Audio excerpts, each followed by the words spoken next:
10వ తరగతి చదువుతున్న పిల్లాడు రాసుకున్న ప్లాన్ కి సంబంధించిన పేపర్ మీరు చూస్తున్నారు టీవీ9 స్క్రీన్ మీద.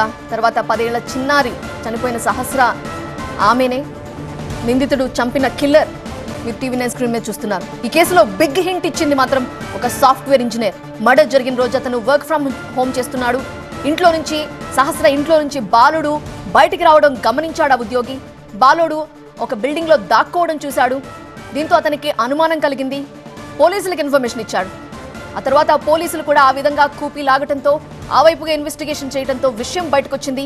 నిందితుడు ఆ 10వ తరగతి చదువుతున్నటువంటి బాలుడే, 14 సంవత్సరాల పిల్లాడే చేశాడని చెప్పి తేల్చారు పోలీసులు. ప్రస్తుతం పోలీసులు అదుపులో ఉన్నాడు. అతని ఇంట్లో పరిశీలిస్తే పోలీసులకి సజ్జం మీద లెటర్ స్వాధీనం చేసుకున్నారు. బట్టలు, లెటరు, కత్తిని కూడా పోలీసులు స్వాధీనం చేసుకున్నారు. అతనికి క్రైమ్ సినిమాలు ఎక్కువగా చూసే అలవాటు ఉన్నట్లుగా బాలుడు చెప్పినట్లుగా పోలీసులు చెప్పారు.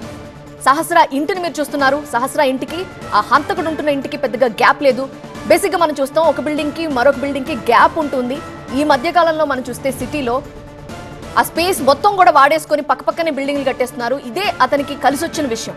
ఆ వాళ్ళ ఇంటి నుంచి ఈమె ఇంట్లోకి ఈజీగా దూకాడు. వెళ్ళి మర్డర్ చేసేసి చక్కగా మళ్ళీ ఇంట్లోకి వచ్చేసాడు.